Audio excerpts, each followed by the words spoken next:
I welcome you all for our e-Gurukul Pathshala. Today we have a case discussion on neonatology. For this, we have an eminent expert with us, Dr. Manikumar S. Sir is a assistant professor of neonatology at Chengalpattu Medical College, Tamil Nadu. And Sir has authored many publications, chapters in the book. He was the academic coordinator of NNF Tamil Nadu in 2021 and university topper in DM Neonato final exam. We are so glad to have you, sir.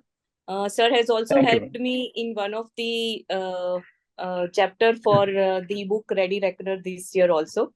And we are very much thankful for that. Thank you. Welcome, Thank sir. you. Yeah. We have today's presenter, Dr. Parth Patel and Dr. Kaushal Patel. They are third-year resident in GMERS Medical College, Sola, Ahmedabad. And I welcome their mentor, Dr. Curie Nagadia. She is an assistant professor in Sola Medical College, Ahmedabad. Welcome, Dr. Curie. Thank you, ma'am, for the warm welcome. Thank you. We have our own Dr. Baldev Prajapati, sir, to guide us through this journey of neonatology. Welcome, sir, and the platform is all yours. Thank you very much, Dr. Neal. Welcome to this our Saturday e-Gurukul Pathshala clinic. I request all the other students, particularly Dr. Kaushal and Parth, I think you can request your colleagues to join so that they can also participate in the discussion. Yes, see that they should get this link of the panel so that they can directly come on the screen. Yes, sir. Those who are on the even the attendees link, they can also participate by putting their questions and query on the chat box. That in between we'll look at it and incorporate our discussion. And welcome this mentor, Dr. Curie, and expert, Dr. Manikumar. I'm sure that their contribution will help us a lot in understanding this neonatology. Let me express that I am not the neonatologist. I am general pediatrician. So, of course, I'll be having some limitations, but I'm sure with the help of the experts, we'll be able to take this discussion in details. I think with that, I request the presenter to share this screen and start the history part. Yes, sir. ABC, 8-month-old male child, second by birth order, born of third-degree consanguineous marriage, Muslim by religion, resident in the Bhilwara, Rajasthan, was brought to Sola Civil Hospital by the mother. Informant is a mother, name XYZ, who seemed to be a reliable source of the history. Sir, please change this. This the chief complaint is the yellowish discoloration of the skin and eyes since 2 to 3 months of the age. Intermittent passing pale color stool since 2 months of the age.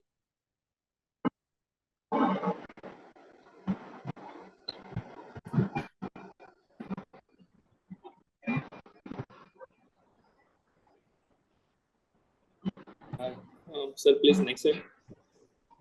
Yeah. The history of the presenting illness. Patient was apparently all right 2 months of the age when the mother noticed the yellowish discoloration of the skin and eye which progressed from the face to lower limbs gradually over 2 months. It was associated with lethargy, decreased feeding, decreased passage of urine since last few months. In the antenatal history, the birth order. I think just order. Dr. Parth, I request sir to stop sharing. I'm sure. I think Dr. Manikumar is sharing. Yes, yeah. Yeah, sir, I think you will not find the difficulty in between when we ask for stop sharing and resharing. Not a problem, sir. No Yeah. problem. I think a little bit, but we'll have to go in this way. Anyway, first, let me start with a small story. I will take a minute or two. Most of us must have heard the name of Birla family, and that Aditya Birla from Birla family. Unfortunately, we lost him a few years back. But when he was very young, probably entered the business, at the age, very young age of 25 to 30. And he had to address the world-class business people somewhere in foreign country. Yes, sir. Because that was his first, I will say, address to the world-class business people. Yes, sir. And he was very young and he had to address the first time. And in the audience, so many seasoned business people of the world. Previously, he visited the place where he was planned to speak.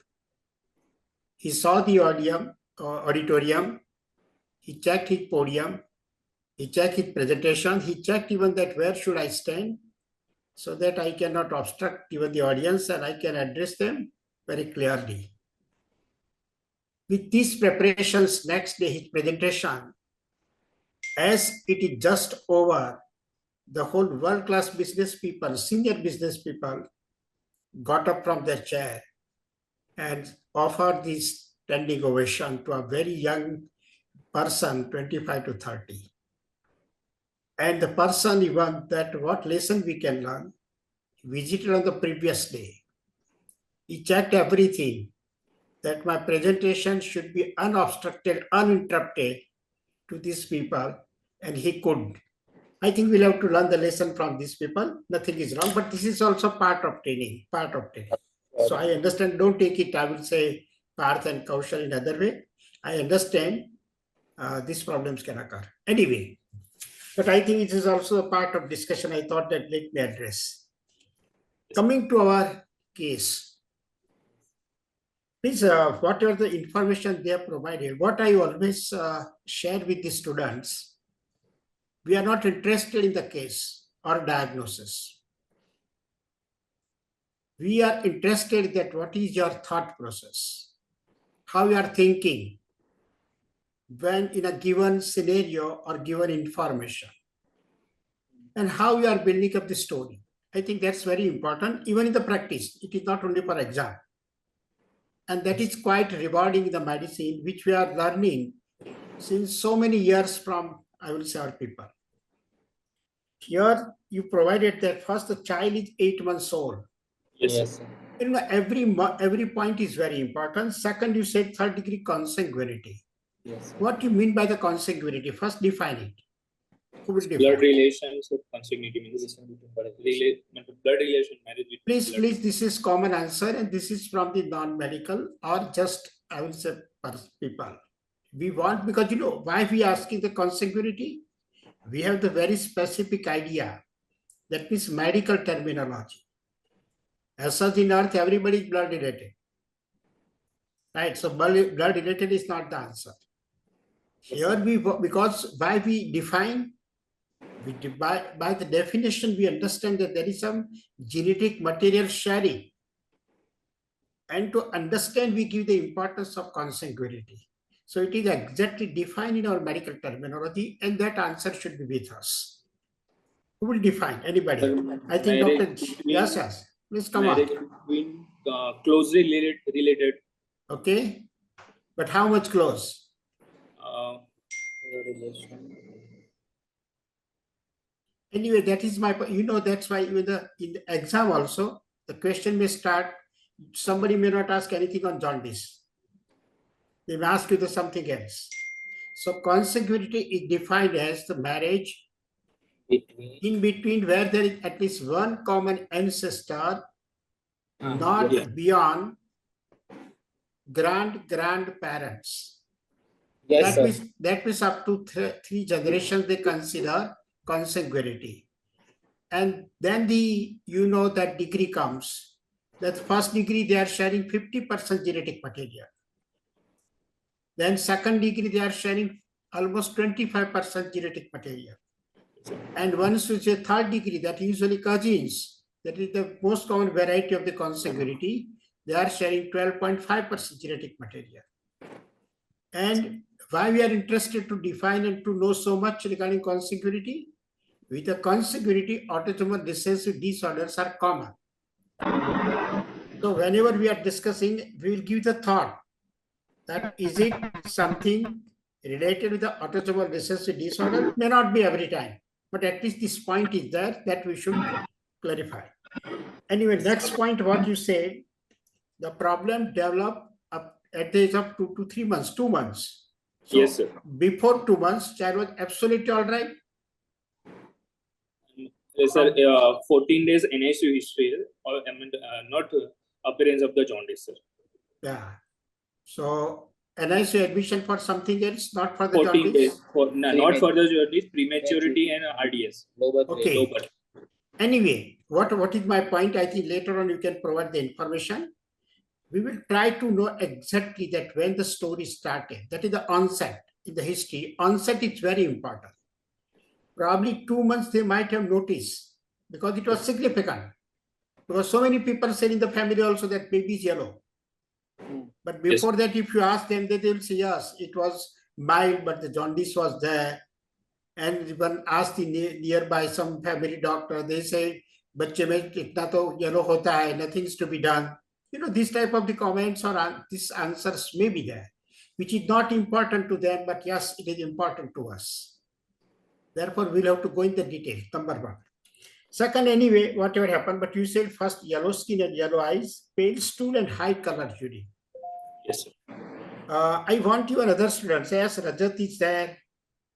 I think Jeel is there. Please come on. Dr. Konika is there. I know Dr. Konika. Please keep your video on.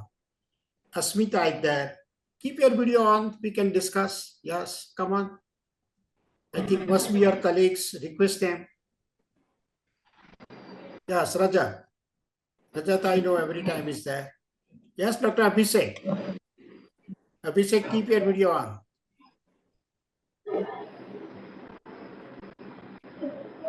Because, you know, unless we participate in the discussion, we cannot learn. So we'll have to participate. Anyway, Abhishek, now we are there. I will ask you to give the 3 case scenario. You will have to interpret. One child came with the yellow eyes, yellow colored urine of some adolescent age group, decreased appetite, vomiting. Second child developed this jaundice, significant pallor, normal color urine. Third may be presented in this way: yellow eyes, yellow skin, dark yellow urine, and pale colored stool. Now the answer, what is the first one? The adolescent with this jaundice, yellow eyes, but yellow urine, but otherwise normal. What is it? What is likely problem with that? Sir, the likely history is suggestive of viral hepatitis. Okay, very good. I think it's a garden variety of the problem which daily we come across, that the yellow eyes, yellow urine, normal stool, right? And happens even few days and patient goes recovery. Very classical variety of viral hepatitis. And that indicates that the hepatocyte is damaged due to the viral insult. Second case, patient was fine. Started with high-grade fever, sudden drop of hemoglobin, mild jaundice, and normal colored urine, or light colored urine. What is it? What is the likely problem? Most likely hemolytic anemia. Yes, very good. What hemolytic? Rajat, I think. Intravascular. Answer should be the acute hemolysis. Intra. Maybe the any reason, maybe the G6PD, right? Maybe autoimmune. But that means it indicates that the significant RBCs are destructed. Jaundice is not the chief complaint. Jaundice is the mild. Now the third complaint, what Vipul and Parth and Kaushal has put, that the baby had the yellow skin, yellow eyes, dark colored urine, but the white colored stool. Abhishek. Yes, sir. Suggestive of obstructive jaundice. Yeah. So that indicates that something is wrong. And here I think you may ask you, and there may be the scratch mark, itching, something like that. So what was my idea? That from the chief complaints, try to derive this meaning. I think here what they started the story, it becomes very clear that the jaundice is there, but with a pale color stool in between, and even this high color urine, it definitely indicates some obstructive variety. What obstruction, what is called etiology, we don't know. That we'll have to go in the details. Always another point which I want to sensitize you. Ask the anatomy. Where is the problem? Then second problem, always try to answer what is the pathology. Etiology may not be obvious from the history, but you can consider common conditions. So I think this should be the idea. And I think here, that's why it indicates that likely some obstructive variety of jaundice. What can be the reason? We'll have to go in the details. We'll try to locate the various points, even some of the points on examination, and then we may try to come to the conclusion. I think before we go further, always I understand that the experts are so silent. Dr. Manikumar is silently listening to us. But sir, I understand that it may be sometimes boring to you, but always I have to keep in mind that start from the basic things so that we can build up the story in a better way. I think before we go Not further, at all, sir. I just want to ask these things, same things actually. Yeah. I just wanted not to interrupt him before he gets his flow. I think nothing now else, sir. something before we go further, something from your side, please. Yeah, I had to have some concerns actually while presenting these things. So whenever you present about, just to add on what sir has told, that consanguinity is a very important point. And usually it is the stated that 1/2 per n is the percentage of shared genes. So if there is a first degree consanguinity, it means that 1/2 of it is shared. And if it is second degree, 1/2 square, which is 1/4. And if it is 1/3, and we don't take it as 1/4, fourth degree is still a consanguinity, I do agree, because the percentage will come to less than 10%, if you don't consider it as significant for all practical purposes. So we don't take into. And I am surprised when you are presenting that, and when you are putting it in the family history, I wanted that 3-generation pedigree. 3-generation pedigree is that if you are saying it as here it is second degree, right, or third degree? Third degree. Third degree. So I just want to confirm that when the shortest line joining between the father and mother, there should be 3 lines. That is how you confirm in pedigree. It's always better to put in a pedigree. So you should know how to interpret that pedigree to a greater extent. Yeah, having said that, this is a preterm who has been admitted for 2 weeks in NICU. So many problems. It's not a very trivial problem to ignore. Okay, sir. Most likely the problems would have started by then, and it's very difficult to start from 2 months of age. And you might have to, because that onset gives a lot of information actually. Yeah. So that is very important thing to us. I think, sir, we'll have to wait because I think you people are pediatric residents, right? And yeah. Probably we ask them to stop. Pediatric residents, right? I'm surprised to. Yeah, correct. So we can interrupt in between as and when. I think that's better for discussion's sake, actually. Yeah, that's fine to do so. Thank you. And don't use the term child for 8-month-old. We often use the word infant. Yeah, use appropriate terminology as and when child. I would expect an older child. Actually, there are specific terminologies. You know the terminology, right? After neonate, what is it? Sorry, sir. After neonate, what do you call? After Infant age group, what is the terminology that is used? Infant. So before infant, is there anything for 0 to 3 months? 28. 1 to 3 months? No. 1 to 3 months. Is there any other specific terminology for that? That we call as a young infant. Young infant, there is a specific terminology. Up to 60 days, or some would define it as 90 days. That's fine. So young infant, then infant. After infancy, what do you call? After infancy is a toddler. After infancy. We often use the term child, right? The child is reserved for, toddler. Then preschooler, then school-going child, then pre-adolescence, early adolescence, mid-adolescence, late adolescence. So we have some specific set of terminologies for all those things. So try to fit in with that whenever you present all these. That's a good habit, actually. Yeah, I think you can continue presenting. Someone can. Absolutely. Should I share the screen or? Please. Can I read my phone, sir? Can I read my phone, sir? You can try. Yeah, if you want. You can try. No you can problem try. at all. You can try. You can try. That's also a learning point. I think if you learned it. No, you can share this PPT. Let us see how it works. Until then, we'll discuss another point. And what do you mean by reliability? You haven't told about the reliability. When you call it as a reliable history, mother is always reliable and father is not always reliable. That's how it's. Yeah. So that may be true. There That's is fine. more reliable, sir, more communicated to child.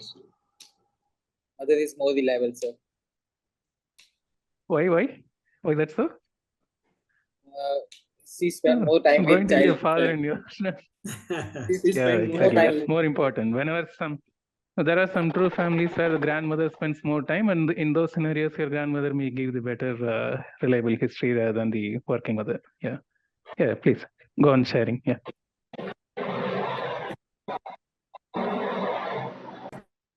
History of critical illness. Antenatal history. I'm not able to. Are see you it. able? Are you not able to share? Then let sir continue. Okay. Okay.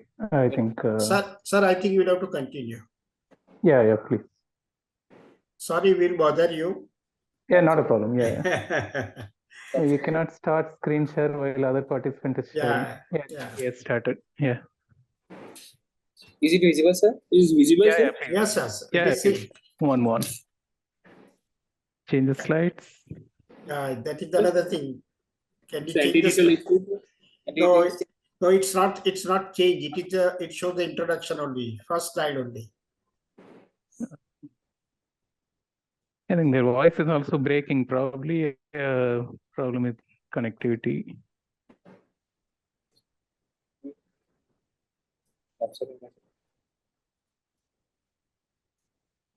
No, or else you stop sharing. I'll just share. I no problems. Not a problem at all. I think you can stop sharing. Sir will do.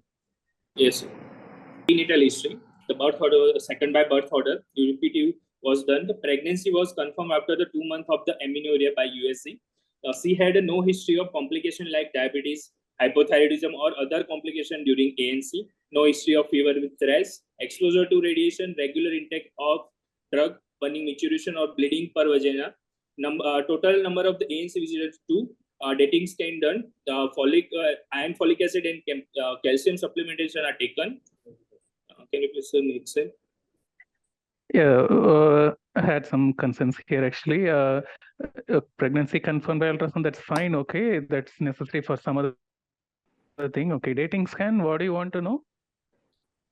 Sir, only 2 scan in whole incident. Dating scan are around that of 14 week of the There age. is one of the thing which my students often say, dating scan is to find the date. You have to comment about the date. Yeah. I don't want to know whether it is done or not. I just want to yeah. know whether the dates are confirmed. You had told about this being a premature baby. So this is confirmed. It corresponds to LMP. Yes, That's sir, what I want to hear EDD, from yes, that. sir. Yeah. Okay. Dr. Manikumar, just may I Fine. suggest that let them complete some history. Then we'll ask them to stop sharing, and then we'll go for discussion. Please. So I Okay. think we can have the live discussion. Please. Okay, The please go ahead. Exactly. Yeah.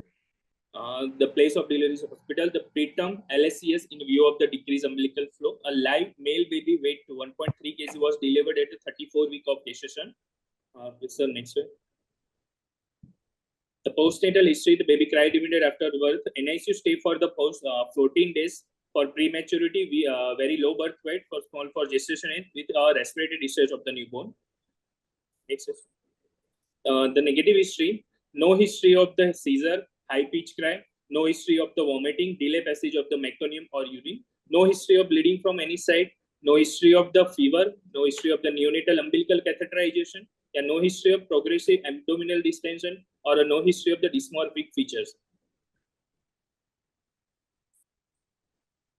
NICU stay for 14 days for prematurity, the past history. NICU stay for 14 days for prematurity with low birth weight and respiratory distress. Patient had history of the hospital stay for the pneumonia for 7 days at the age of the 1.5 months of age. Patient admitted in the hospital for the jaundice 2 times at the age of 5 and 7 months. So no any data available from this 5 and 7 months of the age for the jaundice. Okay. Relatives say for the admitted for the jaundice.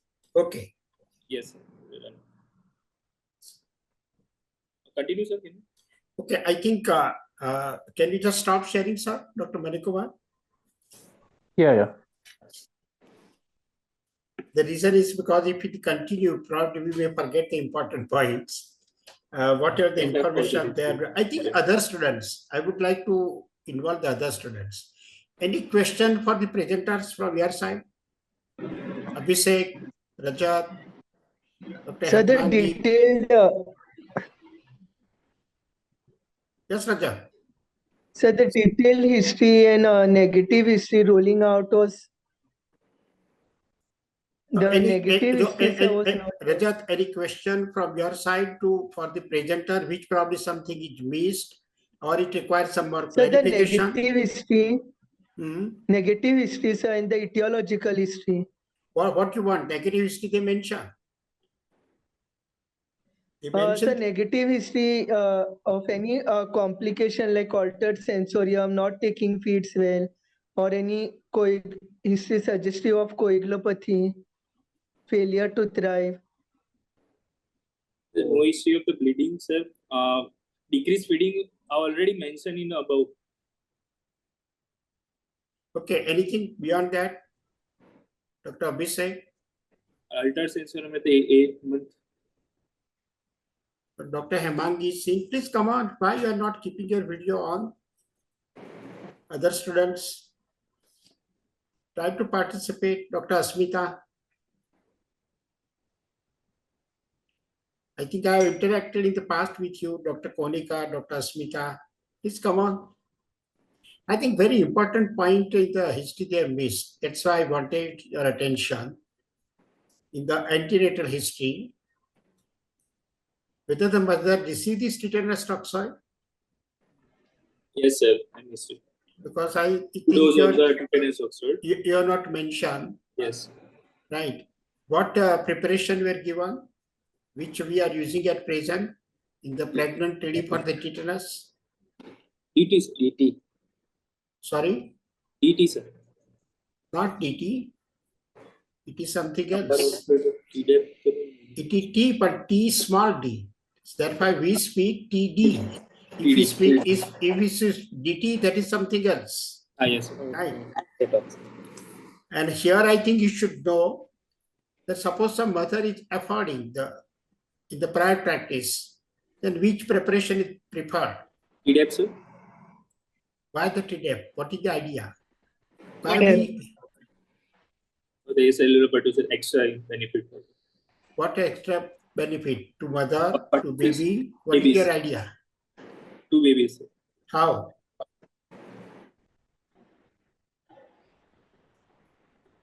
What benefit to the baby, and how the baby is going to be benefited?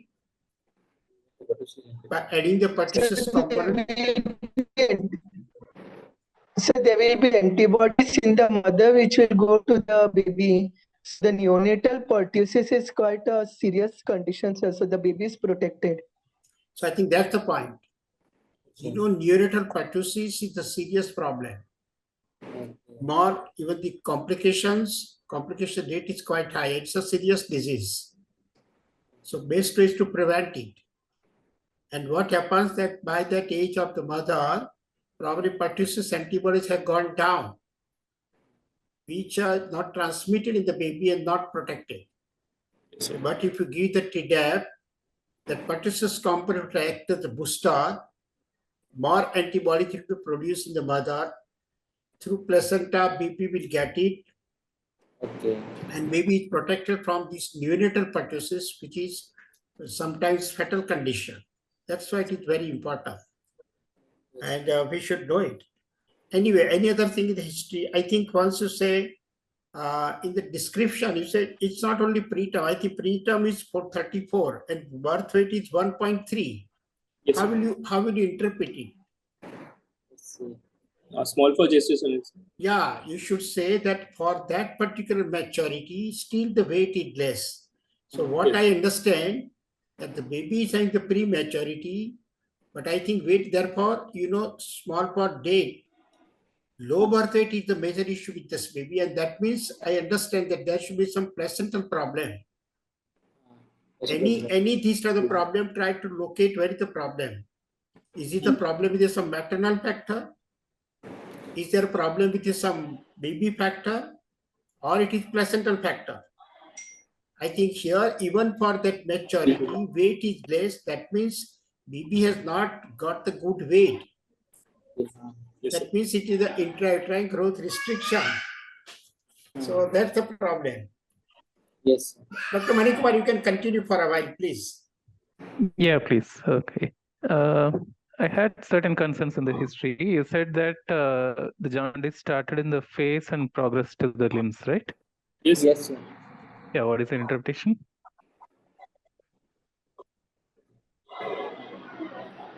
sir. At the age of the 2 month, starting from the face and continue progressive till the age of release. From the at time of the 8 month, presented the patient with a jaundice at the thighs. No, I think by this time you are clearly convinced that we are dealing with the conjugated hyperbilirubinemia cholestatic jaundice, right? No doubt about that, right? So we have convinced ourselves that there is some evidence of pale stools and dark urine. So there is no doubt about that. And you have to keep in mind that only indirect hyperbilirubinemia has this cephalocaudal progression, and direct hyperbilirubinemia, even if it is 2 milligram, it may be seen in the soles. Okay, sir. Okay, sir. Okay. So that Yes. doesn't have that cephalocaudal progression. Don't try to create your own history. This is not correlating with that scenario. We can talk about the intensity. Progressing in intensity of jaundice, I do agree upon that. 2 will be slightly intense and 20 will be more intense. That's fine, okay.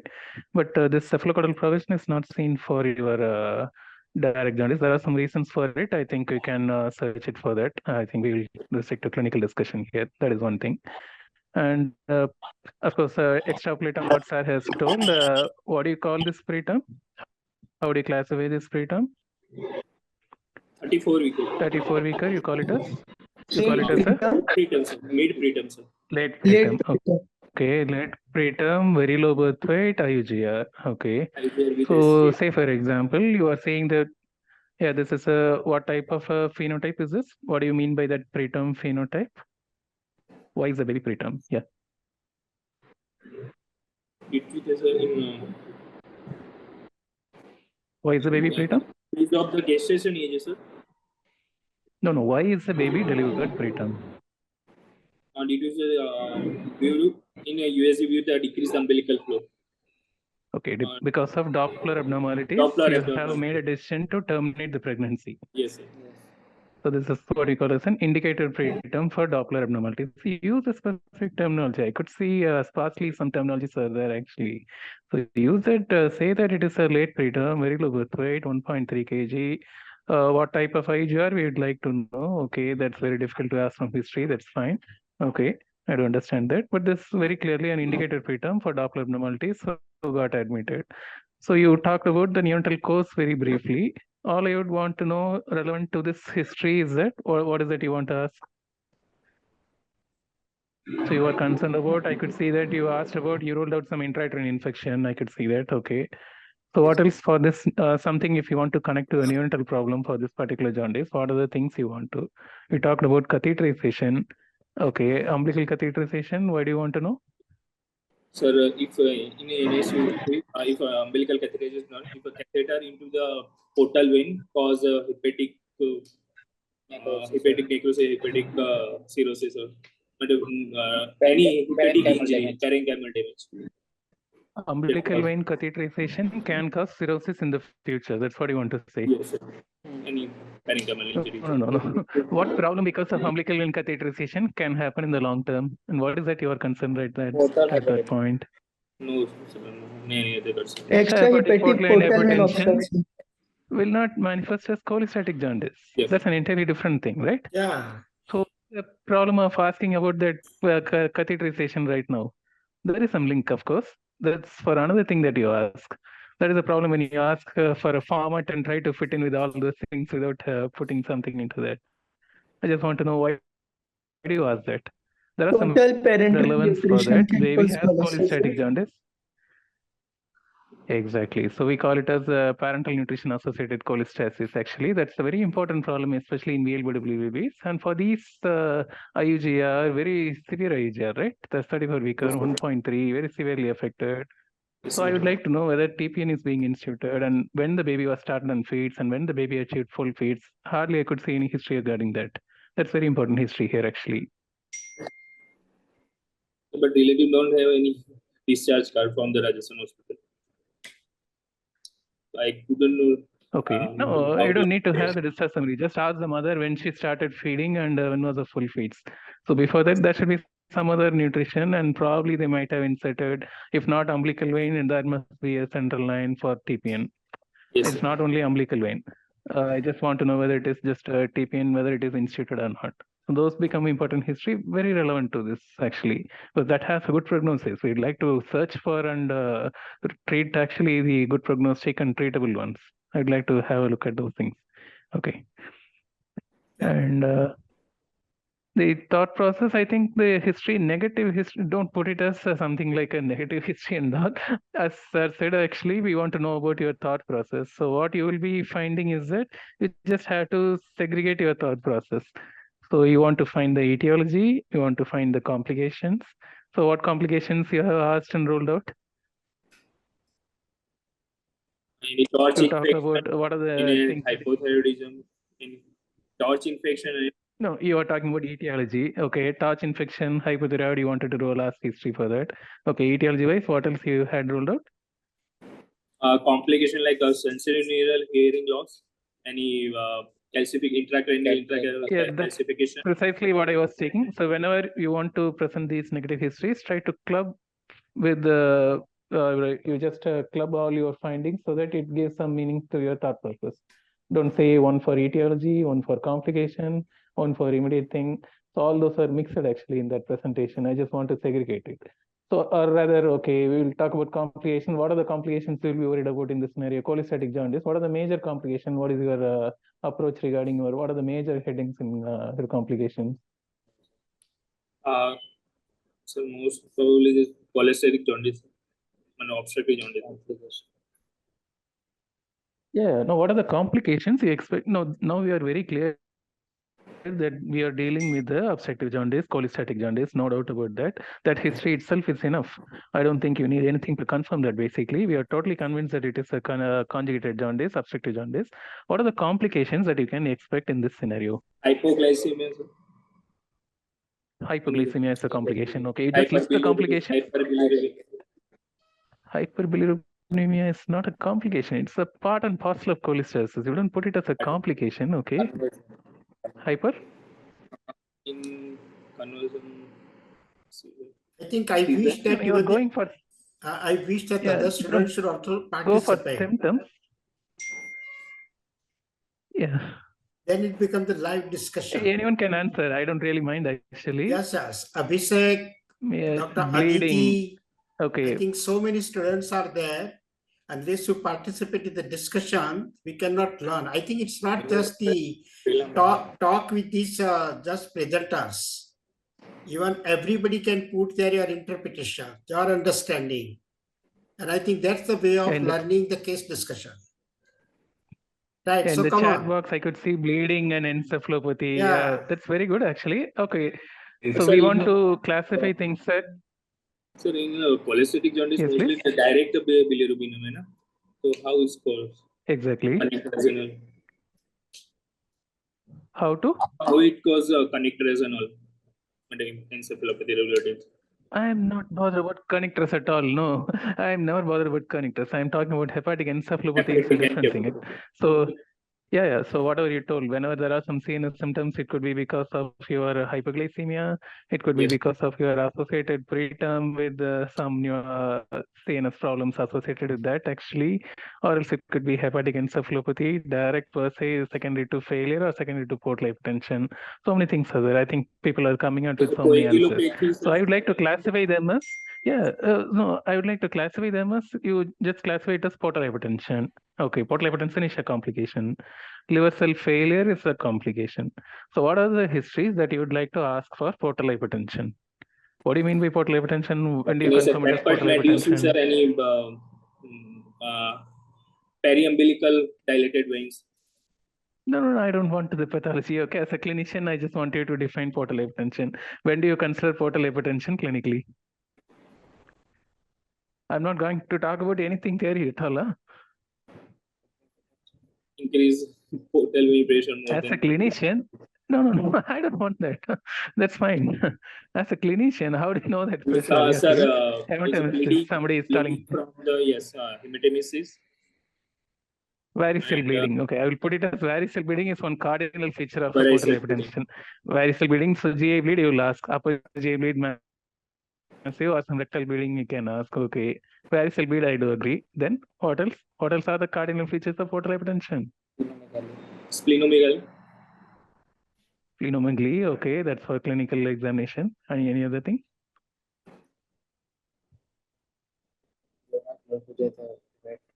Namely, varicose bleeding, ascites, abdomen distension, excellent. Aditi, I think she has answered it very nicely. So these are the triad actually. So ascites, splenomegaly, and your varicose bleed.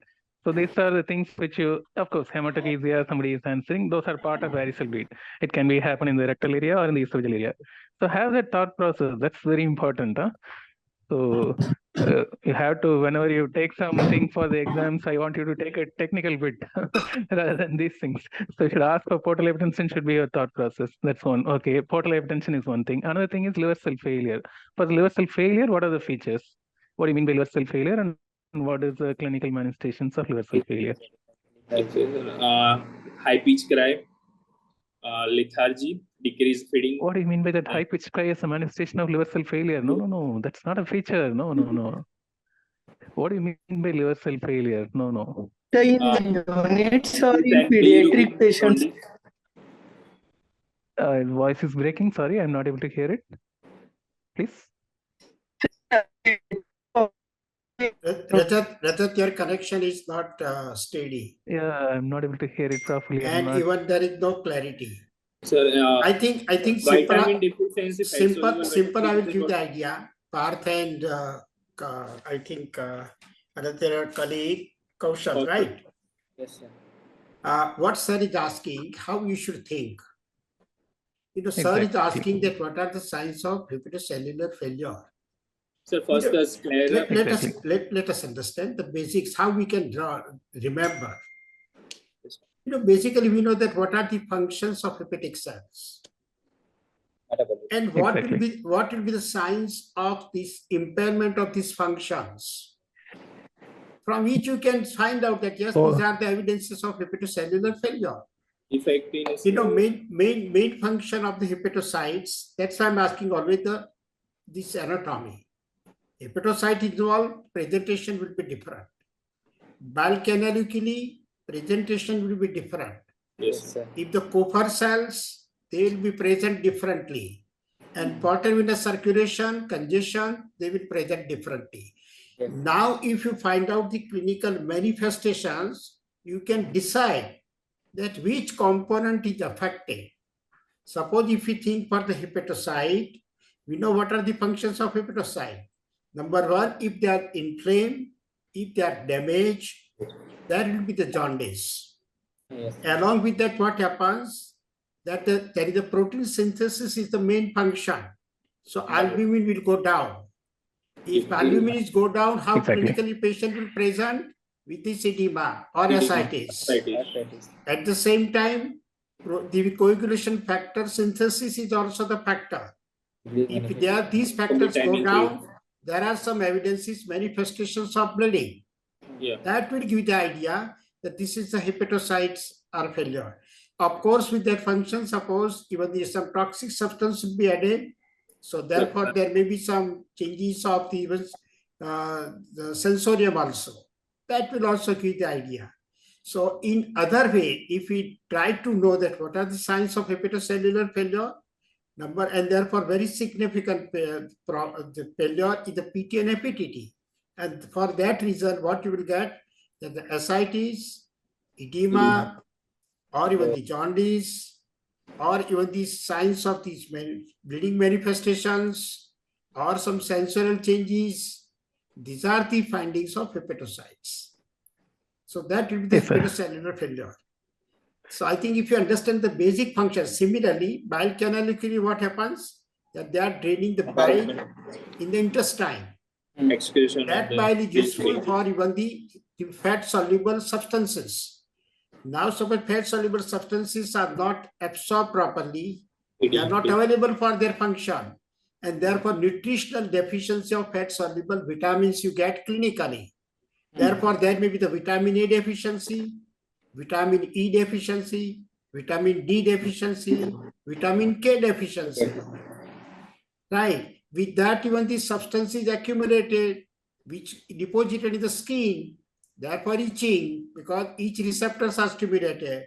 And with the itching, you are getting the scratch marks. So you know how you can correlate that, yes, that this is the obstruction due to the bile canal leukemia, or maybe some other reason. Ascites, or suppose in a portal venous, I think what you are thinking of umbilical catheterization. Umbilical catheterization late complication can develop in the form of the extrahepatic portal hypertension, because either it will cause the portal vein thrombosis or splenic vein thrombosis, and therefore extrahepatic portal hypertension is the complication of the umbilical vein catheter for whatever the purpose you have done it. So I think the point what we want to discuss clinically, if you are knowing the basics of anatomy, physiology, then find out the derangement, correlate, you will have the answer that why problem has occurred. I think I have the one question what you were discussing. I think this maybe LSCS was done, you said? LSCS. LSCS. Why LSCS was done? Birth weight was only 1.3. Decrease umbilical flow. Due to Doppler for decreased umbilical flow, sir. So what happened? Why? What I mean to say, what is the indication of the CS? This maybe 1.3 can be delivered very easily. Yes. They should go for induction of labor, if not in labor. Why they should go for CS? But suppose if I say that decision is right, then justify. What is the justification? In other way, suppose some mother comes to me, some family, that's already we consulted obstetrician. This is the USG report. The Doppler shows that there is a compromised circulation. We are nearby term, but not the full term. There is some prematurity factor. Weight is less. And should we wait for the CS because they have advised the CS? What should you advise as a neonatologist? You will say in this way that wait for some time till the maturity comes? Yes. Or you will advise? Doppler, if decrease umbilical flow is worse than any other issue. So if do it for the LSCS. In other way, I think being neonatologists, we should know complication rate is more with the premature baby or IVGR baby, small for date baby. Premature. No, in vitro complication I am talking. In vitro complication are more with the small for date IVGR baby, because basically there is a placental compromise. Yes. This baby can go intrauterine hypoxemia or sudden death at any time. Yes. Okay. So better to take these babies out. You have the good even time for the management. If really without any complication, just prematurity, try to wait till the near maturity comes for intervention. But I think when the question is in this way, that baby is late preterm or mid preterm, but for that weight is quite less, and reason is placental compromise or placental circulation compromise, this baby is vulnerable to develop intrauterine hypoxemia, even meconium aspiration, related complications, morbidity, and even the mortality is high. For this reason, to go for this, I would say CS is justified. Even if you go for normal labor, the stress itself may create some complications. I think Dr. Manikwar, am I right? What I understand. Yes, sir. Yeah, all we have to decide in this scenario is that whether the intrauterine environment is safe, or you can take the baby outside and provide a better environment. Because outside, so Dr. Manikumar is there to manage, and Dr. Manikumar is most competent. So I will say that better to take the baby out and hand over to competent neonatologists. So this is the thing. Yeah. So I think one more actually, sir put it. I think there are This is an indicated preterm where you, so here more than 35 weeks, any Doppler abnormality we would like to terminate. Yeah. And less than 35 weeks with some severe Doppler abnormality, something like AREDF. What do you mean by AREDF? Someone, I think most of you might have heard about the terminology in antenatal scan. Many of them report it as AREDF. And diastolic flow. Okay, absent or reversal of end-diastolic flow. So Yeah. those will be indications. Yeah, exactly. Absent or reversal of end-diastolic flow. Those will be indication for termination. But as I said, we would make a decision to terminate, but not necessarily by LSCS. If at all this is LSCS is done for this baby, I would like to have some extra details. Probably, what do you think is the common etiology for these things, these IUGR? What is the common etiology for this type of IUGR with Doppler abnormalities? Very commonly, we see that in pregnancy. What is the etiology for all these things? Why is the baby IUGR? Preeclampsia, excellent. Dr. Konika has put it. Preeclampsia is the commonest thing, and whenever there is some severe preeclampsia, which is uncontrolled medically, or there are some imminent signs of eclampsia, or if there is eclampsia, they might have taken a decision to terminate immediately by LSCS. In those scenarios, we might not wait actually, or else we just the decision to terminate is okay, but not necessarily through LSCS. If LSCS, I would like to have some other extra finding like these. Of course, everything is for everyone is coming up with those things. So as I think Aditi, I think she has come with that perfect answer. So synthetic function, we would like to bile production, metabolic, all those things will be the thing which we will be worried about. All I want you to understand here is that as Sir has put, it's a hypoalbuminemia manifest as your ascites as well as your pedal edema. Portal hypertension will never have pedal edema. Will have only ascites. So a small leg swelling is very important to ask for. That indicates liver cell failure, which indicates the end of life for the patient. Literally, you may have to do a liver cell transplantation at some point of time. It may not be reversible most of the time, actually, when it goes in for decompensated failure, actually. So we'll be too much worried about that minimal leg edema. Even if it is present, I would like to give so much serious importance to that finding, actually.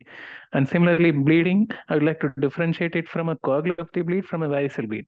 Varicose bleed may suggest portal hypertension, which is quite easily manageable, but coagulopathy indicates liver cell failure already is gone. And another most important thing, all these are proteins. Basically, liver is a manufacturer of all the proteins, basically. So you won't get a growth, proper growth.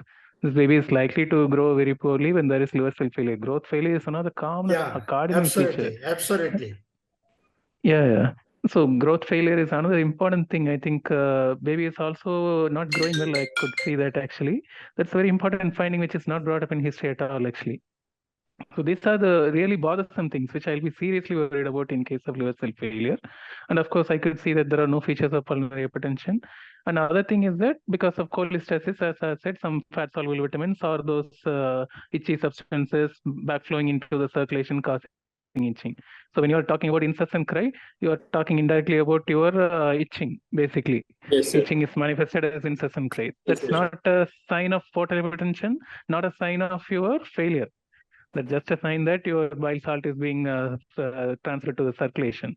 Bile is just pushed into the circulation, right? So those are the things that we'll be worried about. I think other than that, it's fairly okay presentation. Yeah. I think one more point, what you mentioned, the negative history, and Sir was pointing out, I think for other students and for other cases also. Negative history don't make the unnecessary lengthy list. It should be very restricted pertaining to your case. Particularly keeping in mind what is the likely etiology, which either you can confirm or you can exclude by the presence or absence of that particular point. That is the targeted point. Second, nearby differentials probably you can decide on the presence or absence of particular point in the negative history.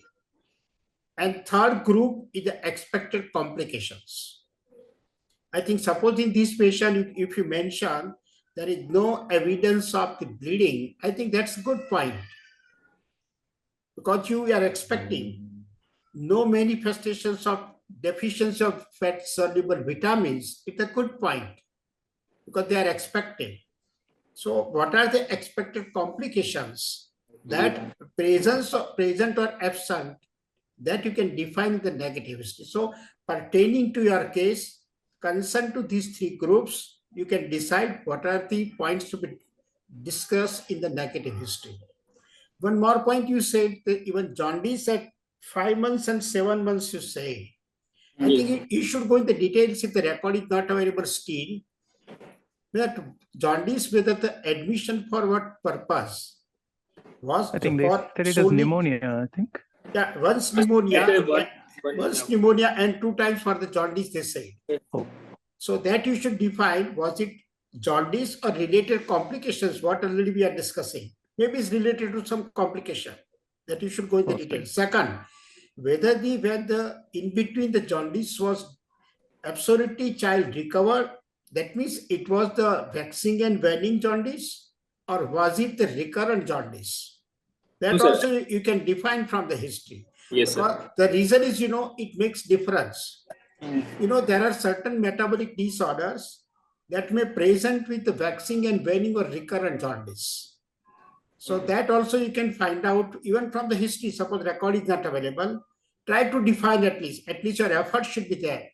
You should make the attempt to find out that what is exactly the story. Suppose the patient is totally, absolutely all right otherwise, well looking, not sick looking, no any other issues, just jaundice, which is even waxing and waning. What will be a differential diagnosis? It's a surgical condition. What it could be? It's a surgical condition. I'm pointing out even. Now name the surgical condition. It's a, I will say, patient is absolutely all right, not toxic, no any other problem. Choledochal cyst? Yeah, it can be the choledochal cyst. So the point is, you have to go in the details of history that will help you. Whether should you consider choledochal cyst or something else, whether it is really some metabolic disorder or something else, whether it is really persistent some jaundice related to familial some conditions. So all the points are very, very important. The point is, if you have the idea, you can go in the history details to define it, whether presence or absence of that particular scenario. Anyway, should we go further, sir? Dr. Manikumar? Yes, sir. Yes, sir. Yes, sir. Please, I think already we have 1 hour is over. We have to keep in mind the timing also.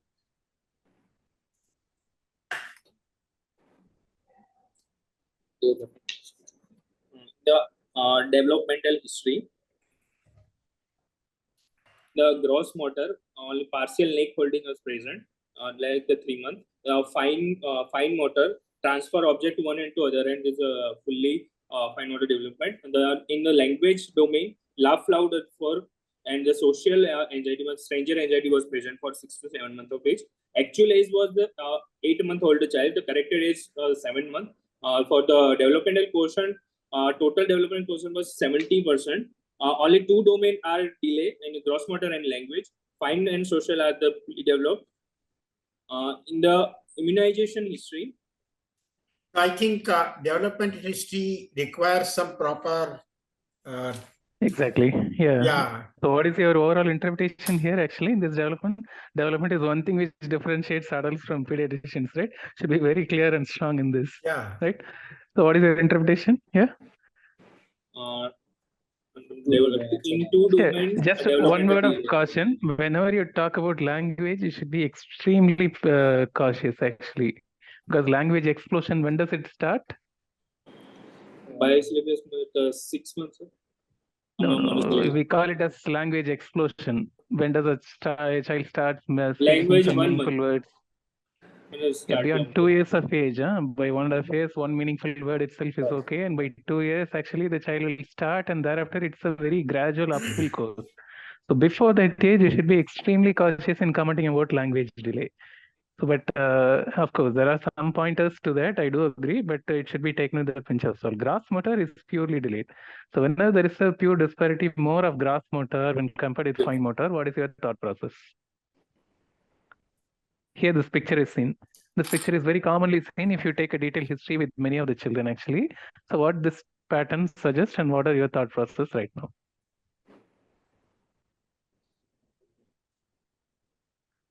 Okay. For your kind information, social milestone is a very high level of brain development.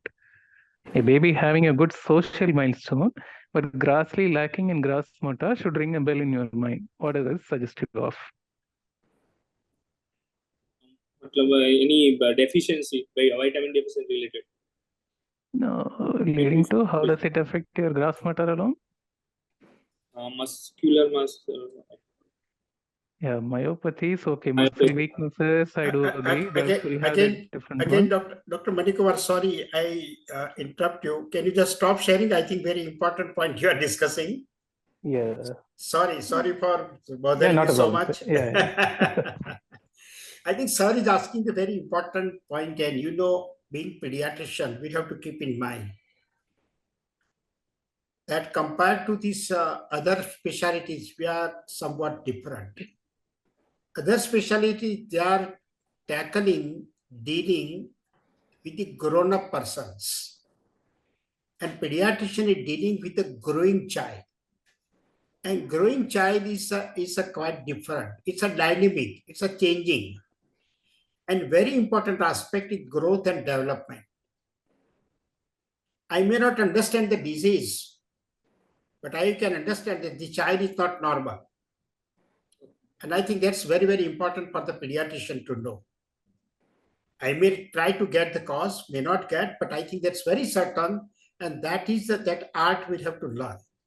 And for that reason, growth and development, I think if you put even the growth chart, you can say that even you can decide that which group disorder is there. Similarly, development, always try to answer 4 or 5 questions. That's why I wanted to share with all the students what we can do. Development certain principles that they always start caudal manner, that sequence. It is never going to be changed. They have the physiological variations. That also we have to keep in mind. We cannot just label somebody because it is little bit late, we can say delayed. So physiological range we should know. And if that physiological range already crossed, you can define whether it is normal or abnormal. Suppose that's why what I will say in the development, ask the first question to yourself. Should I consider it as normal or abnormal? With consideration of sequence, with consideration of physiological range. Then next question, suppose if you say it is abnormal. Next question should be asked, it is delayed development or so.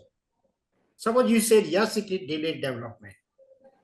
Then the next question, it is global delayed development or isolated very specific domains. The reason is, why I'm asking all these questions, that will give you the idea, that will give you the particular etiology.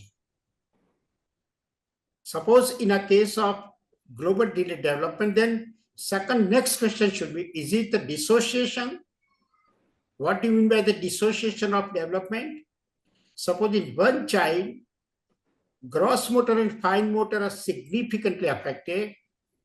Personal, social are borderline or less affected. What it could be? Can you name some conditions where gross motor and fine motor are more affected, significantly affected? Failure to thrive. Rather than failure to thrive, correct answer is severe acute malnutrition. Yeah. In severe acute malnutrition, very typical motor for come. Yeah. While in a case of suppose myopathy or different variety, that child initially may present with some motor part delay. That I think you should smell that something is wrong. And otherwise speech and other things may be normal. But in another child, gross motor, fine motor is totally normal. But some of personal, social, language is affected. Not speaking, not responding. Even 3 years old child, or even not, when you are asking the name, not responding, not playing with other children. What is the condition? Autism, hearing defect. Yeah, exactly. Here the problem is autism. Yes. Where gross motor and fine motor are fine, but language is the problem. Personal, social is the problem. That's why I'm asking to go into detail, and that is the dissociation of the development. Another is the deviation of development. That preference of hand has come at 1 year. Mother will be happy, but I will not be happy. That indicates a cerebral palsy. So what much my point in the development, try to ask this series of questions. And that's why what sir even make the comment, and I also, in this patient, developmental history requires some more details and perfect interpretation. That interpretation will give you the idea that what part of the brain is affected and what is the likely insult or reason or etiology. Here, you know, why we are going for all the exercise? To get the answers of all the questions. And please believe me, which may not be available in your MRI brain, which may be available only with this exercise. MRI brain sometimes may misguide you. Of course, I will take its help, but not at the first, and not at the cost of my clinical interpretation. Sometimes I talk to my radiologist that please consider me.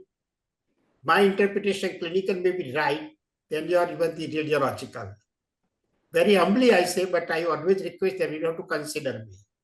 And many times it happens so. That's why I wanted to convey this message to you, and I troubled Dr. Manikumar to stop sharing, but I thought that this message is very important. Interpretation of development is very important. Interpretation of growth chart is very important for the pediatrician. Interpretation of nutrition is very important. Interpretation of immunization is very important. And there are the super specialized, I would say, components for the pediatrician. We should not be lacking in these fields. That is the thing which I wanted to share. I think anything else, Dr. Manikumar, should we go further? Sorry for interrupting. Yeah, nothing else, sir, I think. I'll share the screen. Yeah. Yeah, please take it further.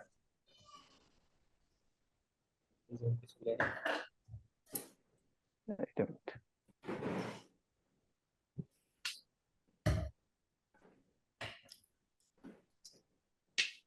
Can you start, sir?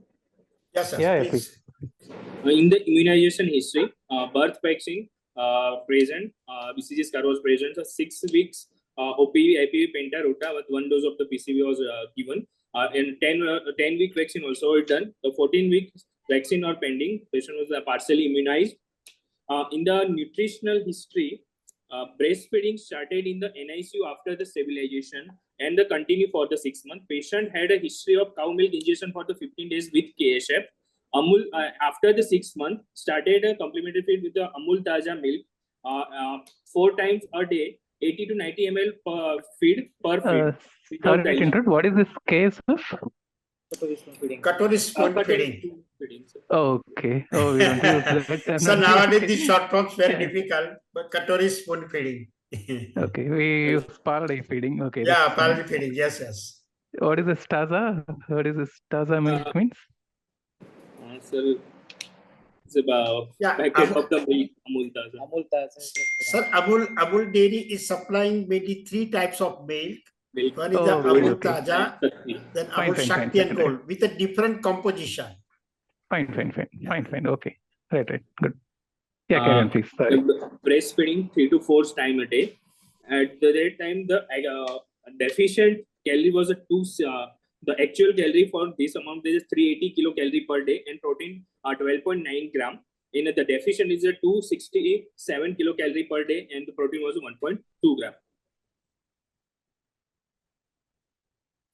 In the family history, 35-year-old father and 32-year-old mother and 1 sibling 5-year-old plus 8-month-old child. So no family history of the recurrent abortion or neonatal jaundice.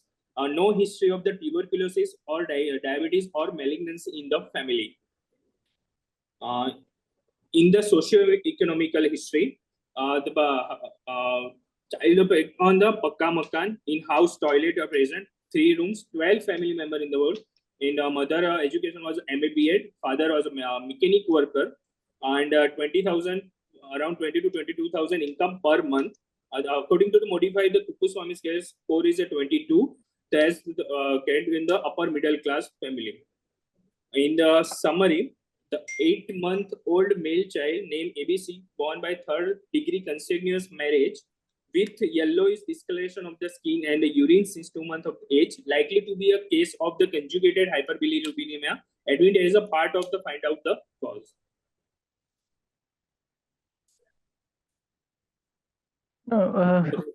It could have been summarized a lot better. That's fine. Okay. Okay. Why is the immunization pending still? At 9 months, sir. So they are 3.5 months. So ECV. for a preterm baby, when you should start the vaccination, it should be the regular one, or it should be delayed, or how is it? There's a 34-week or 1.3 kg baby. Okay. When will you start vaccinating? How is it different from the regular schedule? Sir, after the weight more than 2 kg, 1.8 to 2 kg, starting. Till then, you are not supposed to vaccinate. These babies are at high risk of infections, right? You are not supposed to delay the vaccination for a longer time, right? What is the recommendation at present? That more than 2 kg is only for hepatitis B. We need some good muscle mass. Even that, after 4 weeks of age, that weight criteria is not there. After 28 days of life, even if the baby's weight is less than 2 kg, it still can give actually. There's no need to delay your 1.5, 2.5, 3.5 month vaccine for these babies. In fact, these are the babies who need it most. We're not supposed to delay those things. I was quite surprised why it was delayed actually. It should not be, and it's high time. These are something called as a missed opportunities of immunization. The child is admitted at least thrice. If someone has looked into those details, it must have been vaccinated fully by now actually, right? So these missed opportunities should be avoided as much as possible. So whenever gets admitted for some other illness, make sure the child gets a vaccination during admission itself or a discharge. That's always a good habit actually. That's one. And as I told earlier, that pedigree is grossly insufficient. Huh? Yes, sir. There is some third degree consanguinity. I would like to have some 3-generation pedigree is norm, minimum norm. So all third degree relative for that particular child of concern. Yes, that is what you mean by 3-generation, not going up 3, nothing like that. All that's what I told you. The shortest line joining between those two fellows, only 3 times it should be interrupted. So all those 3 third-generation relatives should be shown in that pedigree. That is one thing. Okay, and summarize. It's you have asked so many things and have not got some technical input into this. It's not just this thing, right? So what is your interpretation? Again, the child, okay, 8-month-old infant, okay, third degree consanguineous marriage. I don't want this yellowish discoloration of skin and urine. Now you have made a very clear statement that which history is suggestive of conjugated hyperbulimia. That's what I would like to hear from that in summary. With history suggestive of conjugated, cholestatic jaundice, okay, with no evidence of portal hypertension or no evidence of failure, or is there some evidence of failure in your baby? No, sir. No. Growth Sir, failure is there. Sir, Gross motor developmental delay is there. Sir, after the introductory next summary, sir, included this third degree malnutrition. Sir. After summary. No, that's examination. That's fine. But even in this history, you are able to say that there is some gross motor delay, right? Yes, sir. Okay. It should be right. Of course, mother was not informed of poor growth at any point of time. Huh? By this time in history also, you can comment about the growth, not only about development, of course. That is there with no other evidence of failure, no other evidence of portal hypertension, or no evidence of vitamin deficiencies or fat malabsorption or other things are there. Okay, etiological part, of course, we didn't get, but being intermittent failed stools, we can make a point. So it is likely to be a hepatic origin rather than extrahepatic pathology. Cholestatic, we often try to put it as extrahepatic or hepatic. Actually, either could be. So most likely it is of a hepatic etiology. That's what you can say. That part you can easily say that, right? Extrahepatic, it might be very difficult because so many other things are there likely to be intrahepatic rather than extrahepatic. That's what, because with so much of 1.3 kg baby, 34-week baby, failure to thrive, onset and intermittent failed stools, very likely this is having an intrahepatic pathology rather than extrahepatic. That part, whatever is very clear, you just put it to these things. So all these should come in your summary. That's your technical interpretation. That's what we want to hear from you, actually. Okay. I think for summary, again, I will draw attention. Now it is routine that even in MD or DNB, the summary is going to be asked to you. And one stage will be at the end of history. in the history, actually, there should not be repetition of the same story. Okay, sir. But actually what you have interpreted, what is your inference from the history, that should come. What is your hypothesis for the disease? I think simply, and that should be the very small. Suppose in this patient, you can say that 8 months old child had presented quite obviously from the cholestatic variety of the jaundice. And these jaundice without at least some manifestations of hepatic failure or evidence of any bleeding, indicating probably no point of portal hypertension. That's all. And cause for the cholestatic, we have to go into the details on examination and further workup. But at least you can decide that this is the problem with the patient. Yes, sir, I think you can share your PPT and we can go further examination. Can I add the negative issue in the summary? Yeah, the only important points, which is related to your story, not the repetition of the same story. Sure, sir. Yeah, you can go for the examination. After that, sir, Dr. Kausal will proceed with general examination. Yes, Okay, sir. Should I start, sir? Yes, Yeah, sir, yeah, please. Please. In general examination, I examine my patient with well exposed under the nature light, and patient is conscious, alert, and comfortable well in mother's lap. Temperature was normal, which is measured axilla, and the pulse it is 142 per minute in the radial artery. Good with good volume in all peripheral pulse were well felt without any radio or radio femoral delay. Respiratory rate is normal, 42 cycle per minute. Saturation is also normal. CRT capillary filling time is less than 3 seconds. Patient is pallor is present in lower palpebral conjunctiva. Icter is present in skin and sclera. Sinuses and sinus edema is not present. In a head-to-toe examination, head is small in size. Molding is not present. Interfrontally open, slightly sunken, and postfrontally is closed. Any bruise is not present, and face is yellowish displacement present on face. Dysmorphic face is not present, and eyes yellowish displacement present on conjunctiva. Ear and nose normal, as well as mouth oral cavity is normal. Chest and abdominal wall yellowish displacement was present. Umbilicus is normal, and the genitals are normal. Extremities, limb, digit palms, and sole are also normal. In systemic examination, I would like to elaborate for the abdomen examination. Skin is yellow. In inspection, not distended abdomen. Umbilicus is normal, well central, and umbilicus stump is non-discharged. Corresponding quadrant moves equally with respiration. No dilated veins, scars, and no orifice. Hernial orifice are normal, and genital is normal. In palpation, no local rise of temperature. Liver is palpable 7 cm below the costal margin, and soft in consistency, round border, and no any tenderness is present. Percussion liver span is 12 cm, is suggestive of hepatomegaly. In auscultation, boil sound is heard normally. In the respiratory system, and cardiovascular system and sinus system are normal, sir. In anthropometry, 8-month-old male child with all parameters except mid above circumference suggestive of severe acute malnutrition, sir. Head circumference, weight and weight height versus length, and weight for height is below less than third standard deviation. Good chart, sir. WHO good chart. And Okay, you can stop. I will say sharing. Investigations will go later on. First examination. Yes, I think sir has to stop sharing because he is sharing. Yeah. Dr. Manikumar, sorry. Yes, sir. Yeah.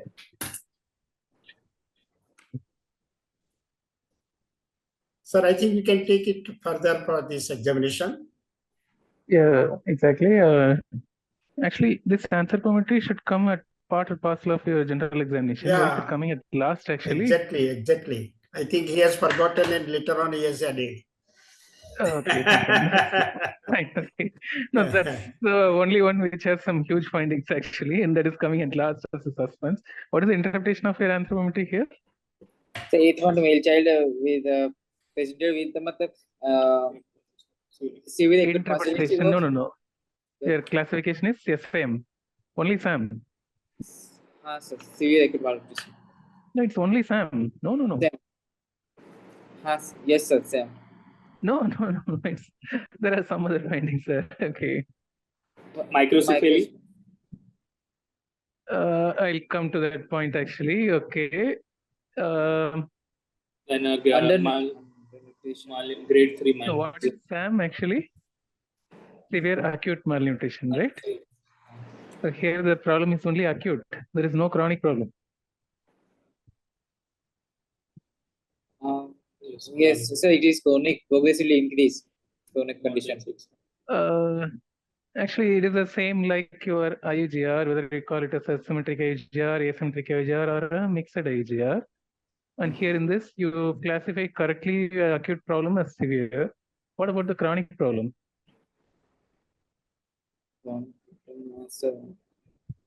Is the baby stunted? Stunting. Yeah, severe stunting is one of the important findings which you have lifted. That indicates the chronic severity. Acute process severity is of course severe. Chronic process severity is even more severe actually. Yeah, that's right? And here now you are in a position because everything is small. Height is small, weight is small, head is small, everything is small. Whenever you put the terminology as microcephaly, we want to interpret it as something extra problematic in the brain. So what do you think? Is it because of the general process that the head is small, or is there any specific problem in the brain? In a case of severe malnutrition, how will you correct for microcephaly in this baby? Is it because of nutrition that the head is slow, or is there a primary problem in the head that makes the head to be low in size? So, majorly nutritional cause. How do you say that? No, it's not about guesswork. How do you say that? So, according to diet history, calorie deficient and protein deficient. No. What is Dine's formula? How will you correct for length of the baby? Length is closely correlated with height. Head circumference. So when the head circumference correlates with the length of the baby, you take it as no extra problem in the brain. What is the length here? 61 centimeters. 61. So what is the expected head circumference for this particular length? Dine's formula is length by 2 plus 9.5. Do you know that formula? Probably they don't. Yeah. Let's call it the Dine's formula. What is the head circumference here? So 39 centimeters. The expected was 40. Yeah, perfectly fine for that height. Height is 60, length is 60. So half of length is 30. 39.5 is what is expected, and baby has 39. Perfectly fine. So there is no extra problem in the head is your interpretation. That should be foremost. Huh? You don't try to do some investigation for microcephaly and land up not finding anything, and you will be very dejected to see that. I don't expect anything extra in the head as of now, actually. That's purely a problem with your severe malnutrition or nutrition problems, which might be because of liver sulfate. And again, your examination finding, I will be deeply worried about that. Huh? So I don't expect a soft liver at all. I have some serious concerns. I just want to see the child actually. Any process which goes on for more than 2 months in history, and I suspect that it is going on for even a longer time, even though it is. I definitely not expect a soft liver, which is definitely not correlating with your history at all, actually. I have some serious concerns. I'd like to cross-check with the examination finding. And what do you mean by a soft liver, by the way? What do you mean by a soft liver? What if it is firm? What is the interpretation of it? So in palpation. No. I'm not just asking when do you put it as soft or firm? What is the interpretation of soft and firm? What does the soft liver tell to you? What does the firm liver tell to you? Like lips or firm like a nose.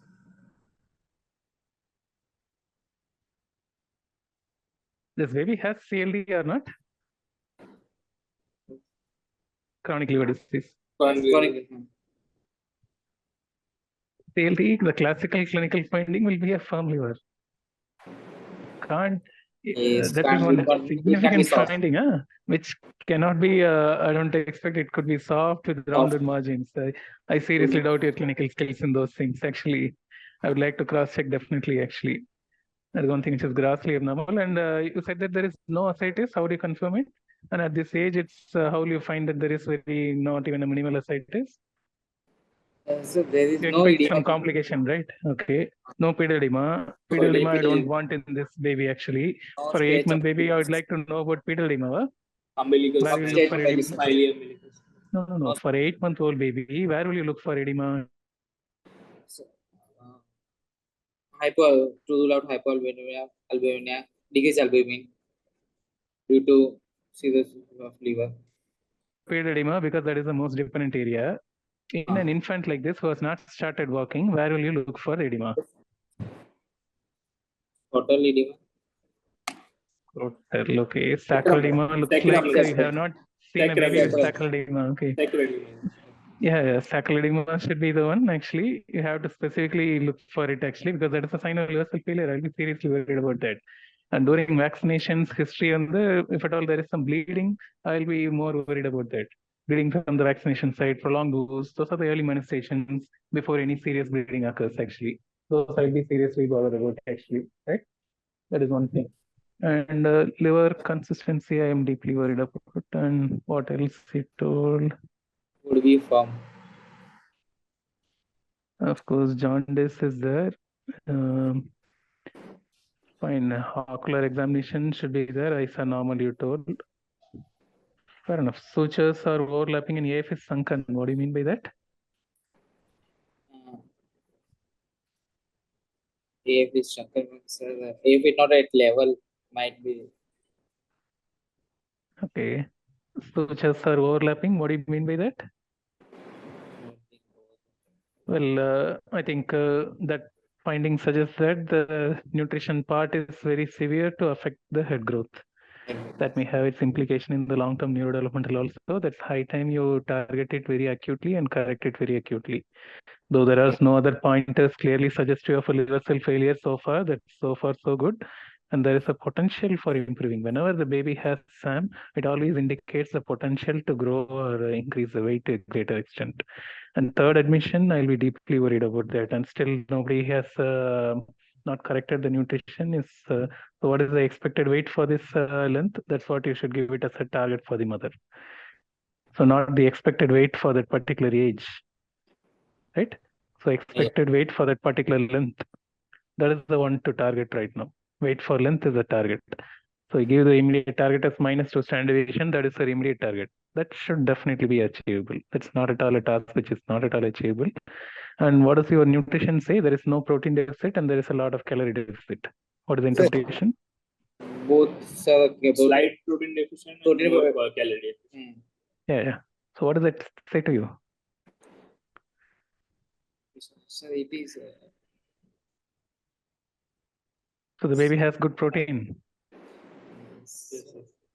So protein deficiency is also there. Slide. It's not there right here. 1 gram in least for that's fine. Yeah. No, this is a very typical pattern of our Indian diet. When you take a religious history for diet history for any child for that matter, there's a typical pattern which you get. Your calories will be grossly low and your proteins will be nearly normal. But in this scenario, what will happen? All your proteins will not be utilized for growth. Yes. Our body gives preference for energy and calories as your primary thing. All your proteins are going to get used up for your energy, and baby is going to be still have a severe SAM. This baby is a typical SAM. So unless you satisfy your calories here, which may be compounded by your cholestasis, and there may be some problems with your absorption, that may compound the issue. I think that should be okay. And other things are fairly okay. Yeah. We have to move on to the examinations. I think in the exams, some of the students may ask in some other way. Before you go for examination, I may ask that what is expected on examination? Even you can make up your mind that looking at this history of the patient, looking at the details of information, what you are expecting on examination. I think that's very, very important. And here, I think what Dr. Manikumar was discussing, I agree with him that somehow our examination is lacking. For the postgraduates probably, this is not right. I'm really sorry. Usually I don't mention, but here I will have to mention. The reason is, that it is expected something beyond these MBBS students. There is no point of, I would say, mentioning separate every point. Very smartly, I would say you can narrate as if the story of this illness. Not this jaundice present, edema absent, something present on abdomen, on chest. I think rather than that, you can make very specific informative sentence. That no edema. Jaundice is found over the sclera, trunk, and even the extremities. Phenol is significant. Make some statements. What you examine, but every point you may not mention. It looks like, I would say, some in the schools what we were doing, but I think here when I'm putting it, I'm narrating, I'm presenting. It should be like the story. And from that, listener can understand, he can interpret. And that is the very good, I would say, image should be created in his mind. That where is the problem? What is the problem? I think that type of, I would say, description, narration, naturally, of course, it's a part of learning. Nothing is wrong, but we'll have to make the attempt in this way. Suppose I think in one line you can mention that vitals within normal limits. Already you have presented, that's all. Or an interpretation of the vitals is more important. Second thing I think here, it's a chronic illness. Therefore, what I'm expecting to see or I will check, what is the exact growth of the baby? What is the nutrition of the baby? My focus will be like that. And therefore, I will check this exactly and what sir made the whole exercise, that what is this first readings of the weight, height, head circumference, mid-upper circumference, and all the parameters. Ultimately, after these figures, I will interpret it intelligently. That what I derive the meaning from this. That yes, this child is having chronic problem. And that is the main interpretation what we make it. And that chronic, when the height is affected, length is affected, it indicates the chronicity of the disease. That can be the chronic liver problem, that can be chronic cardiac problem, that can be chronic renal problem, or any even some syndromic or metabolic problem. But one thing is very certain that yes, it is a chronic problem. With that chronic, even suppose some acute insult, it will further weight will go down. But the head will be spared. And naturally, what sir said, this time formula is applicable not at all the ages. That also we'll have to keep in mind. That when you don't have the idea of even the age of the child, sometimes you may not have the age of the child, but from length and head circumference parameters, you can define that what is the head size. And should I consider the macrocephaly? Very nicely, sir, explained, and I think better to keep in mind. Otherwise, looking at just head circumference measurement, you will consider small head, you go for macrocephaly, go for MRI or some investigations, which probably are not going to get anything. On the contrary, it will be more confuse you. But here you should say that, yes, related to the head is normal. And that interpretation, similarly for, I will say, always you should check for nutritional problem. Check for vitamin A deficiency. Check for vitamin K deficiency, bleeding site, skin changes even, may not be frank bleeding, but some skin bleeding manifestations may be there. And these are the points to be checked. And I think one thing is very certain, something is wrong with the liver. Always ask the questions first, defining from the size.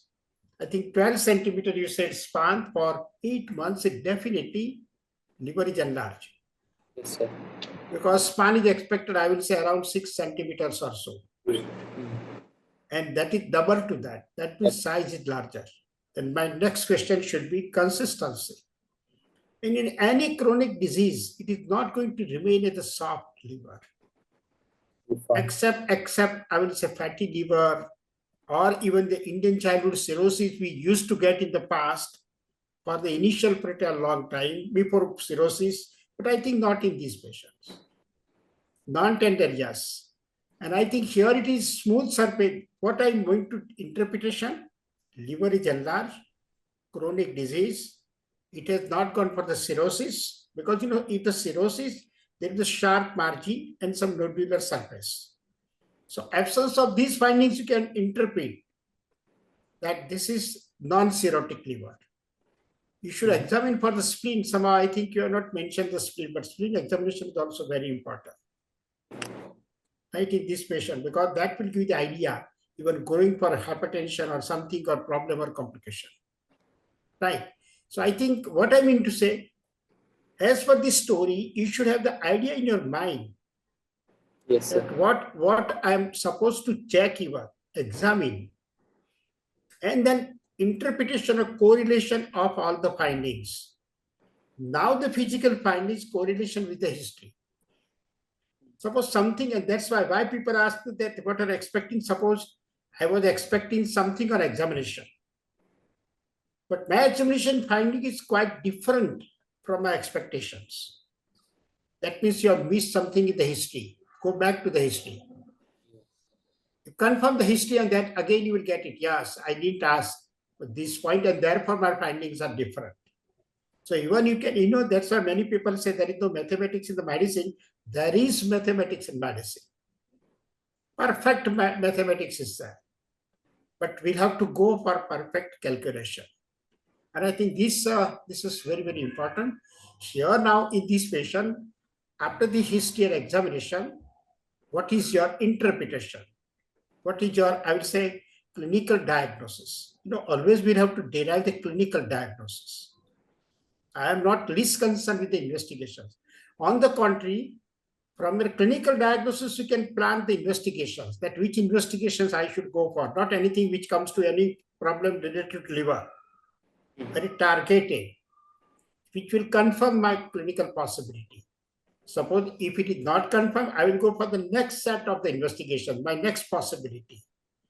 Still, suppose if I don't get, I will go for my third group, which may be the rare. And therefore, always in the medicine, keep the common possibilities first. Then the less common and rare last. Yes. And that also, the percentage is that what common means more than 10%.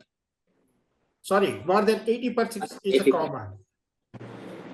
Then even the less common, that means that, and rare, that means less than 1% condition is there, which I will not go for, probably I may not bother. That is kept for the experts like Dr. Manikumar, not for me. But I think that should be your way or thought process, right? Now, who will come with this our clinical diagnosis? And clinical diagnosis, starting from the history of the positive points, supporting points on examination, and deriving the clinical diagnosis. So please, come on. 8-month-old child with intermittent pale stool with hepatomegaly, with conjugated hyperbilirubinemia, with grade 3 malnutrition, with developmental delay in one domain, gross motor, without any signs of the dysmorphism. The most likely diagnosis could be the chronic cholestasis of the infancy, and most likely intrahepatic disease, or other likely differential diagnosis could be inborn error, metabolism, or chromosomal disorder.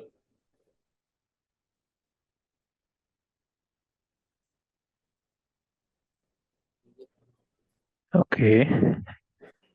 Inborn errors or chromosomal disorder is very Most likely, difficult to sir, say at this point of intrahepatic time. disorder like paucity, bile salt transporter defect related, paucity of the intralobular bile salts. Any viral. It's very difficult to suggest those things based on your history, because as per your history, you are confining only to the last 2 months actually, which I seriously doubt actually it would have been missed for a longer time, most likely. And 2 months, you can't think about some other congenital problem. For baby, we call it as neonatal. When do you call it as neonatal cholestasis? 28 days. No. Should the cholestasis onset have its in less than 28 days of life? Only then you can call it as neonatal cholestasis, or is there some definition for it? After 14 days to 28 days. No. Okay. Fine. Right. Okay. Fine. So here the neonatal cholestasis is direct bilirubin more than 1 if total bilirubin is 5, and direct bilirubin more than 20% if the total bilirubin is of the total bilirubin. fine. No, I think we are nearing 8 o'clock, and I'm also having some patients outside. I we will restrict our discussion. Okay. I'll just try to find out how quickly you can. How are you not missing a conjugated hyperbilirubinemia at an earlier stage? Here, what I feel is that somehow it is missed for some part of the time at least, and how you can identify it at an earlier stage. What are the pitfalls, and how do you make sure that you are not falling in the pitfall in that?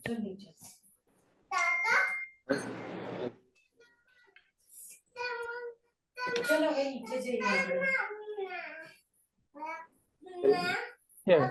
What are the things that you can do actually? So in that history, it's very important that at any point of time, whether they had on serum bilirubin, you may have to look at all those records and you have to try to find it somehow actually. Okay. So what do you feel it is? What are the things that you can do? Tool color.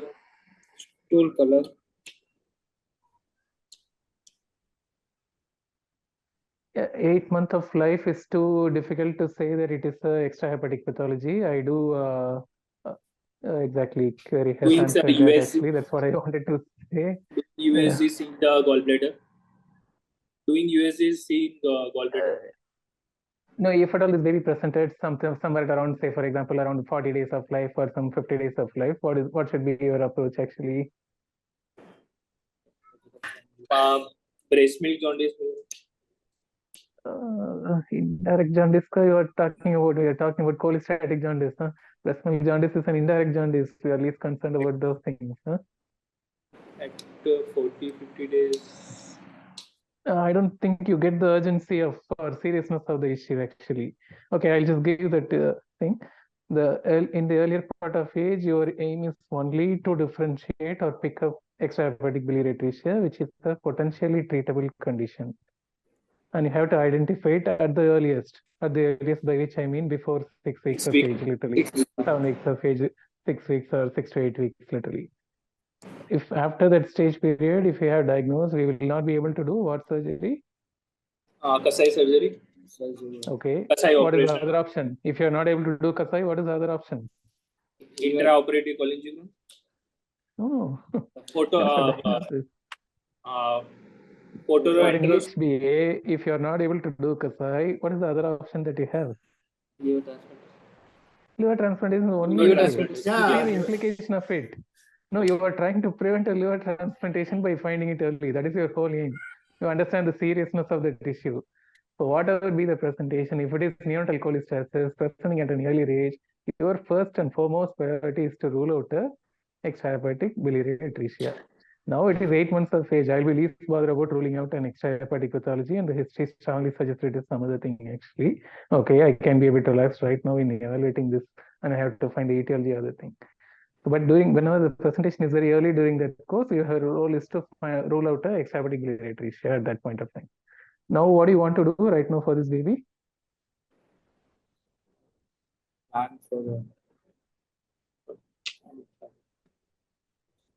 Sir, doing the whole genome sequencing. No, it's very premature to talk about whole genome sequencing right now. Oh, you plan that actually? So treatment plan after that. No, there is a trend that when you sequence the whole genome, literally you can pick up any disease. That is not so. Whole genome sequencing is notorious to miss many of those diseases. You must always have to go for a targeted genome. You have to tell to the genomist that these are the diseases I'm suspecting this baby. Please look into those genes specifically. He'll be able to give a perfect list. If you just sequence the whole genome just like that, you are likely to pick up many other abnormalities, which may not correlate to the clinical picture, or you're likely to miss the most important things which you have under your concern. So it's always wiser to evaluate further before you go for whole genome sequencing. At the present stage, it's too early to go for a whole genome sequencing. I do agree that you have found out something in that. I do agree upon that. There are some other pointers. I just want you to look at those things very carefully before going into those things. Child was sick or not. First check with the child was sick or not. If child was sick, check for the. So what is your approach for this baby right now? All I want is not about some general statements. I think here is a baby for you. Sorry, sir, for interruption, yes, but I wanted to convey the very important message to all the students. What sir said, please take it seriously. What we have understood at present, many of my students and others, even young friends are talking, whole genome sequences is not going to be the final answer. Even it is not going to be the final answer. On the contrary, what I was talking initially may be the confusing to you, maybe the misguiding or misleading to you. The reason is, that's why we should know first that what you want to confirm. Suppose if you have come to some conclusion clinically that this is likely possibility, and that you want to confirm for this genetic study, then very specific genetic study should be asked for. On the contrary, I think gradually if you are learning and you will learn more in the future, as you are asking for more genetic study without any this type of the interpretation, that will give the many abnormal genes. Now, which one you will consider for your diagnosis? So the point is, it is not the final answer. Please, we should not be misguided. Yes, the technology is there, facility is there, that should be utilized in a proper manner, and therefore what we ultimately say, your clinical interpretation for even any investigation is also the basic requirement. It's not so that let us go whatever it is, polystatic jaundice, let us go for genome sequencing, we'll get the answer. No, you are not going to get the answer. So I think that's very, very important point. I will say for all the conditions we should keep in mind. Sorry, Dr. Manikumar, but I thought that this is important. Please. Yes, sir. Yes, sir. Yeah, I think time is running short. I'll just say a few words and conclude my speech. I think I may have to leave. Sorry for it. Yes.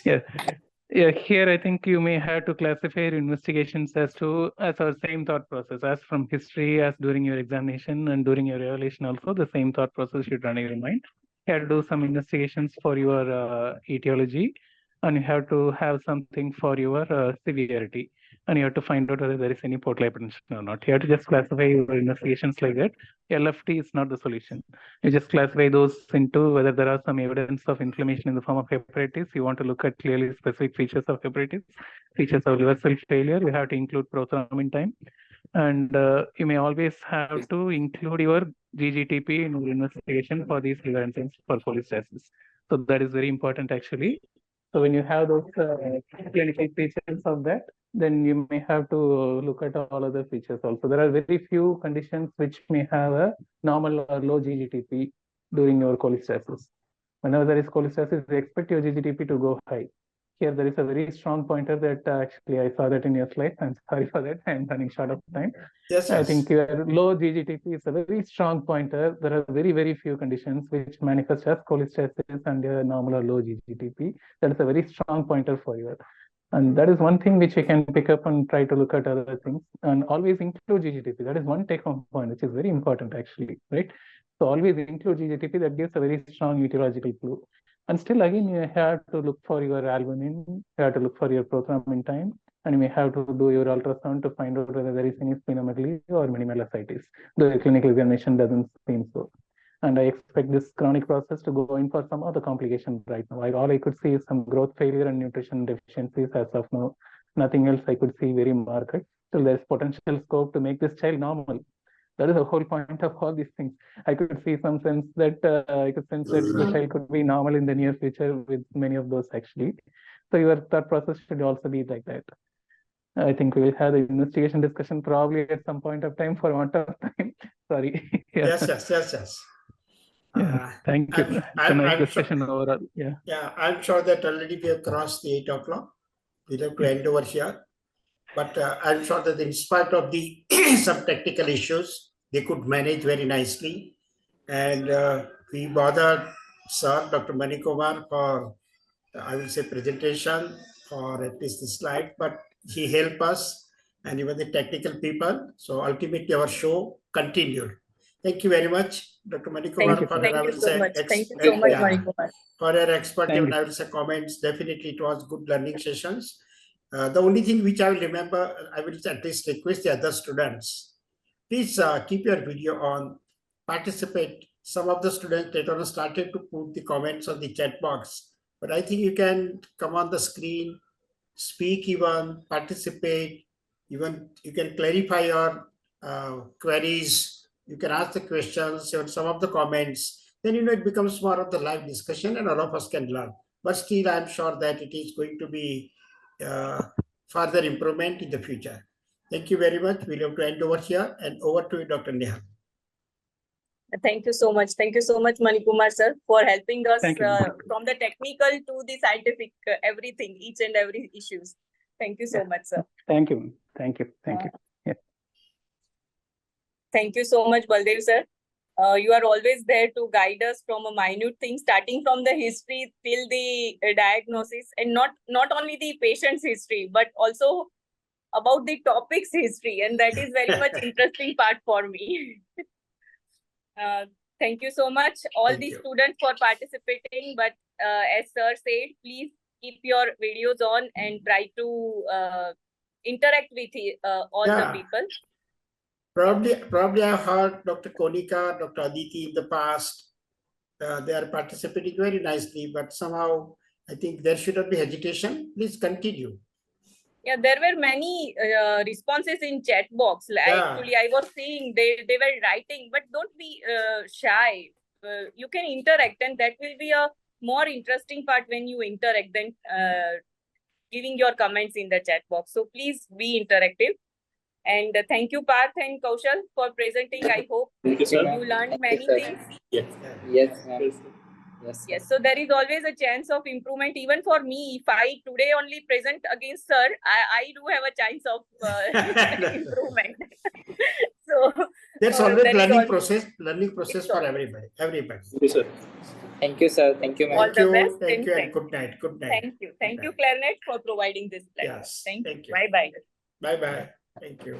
Thank you, Curie, for guiding the students. Thank you, Curie. Thank you. Okay, bye-bye. Bye-bye.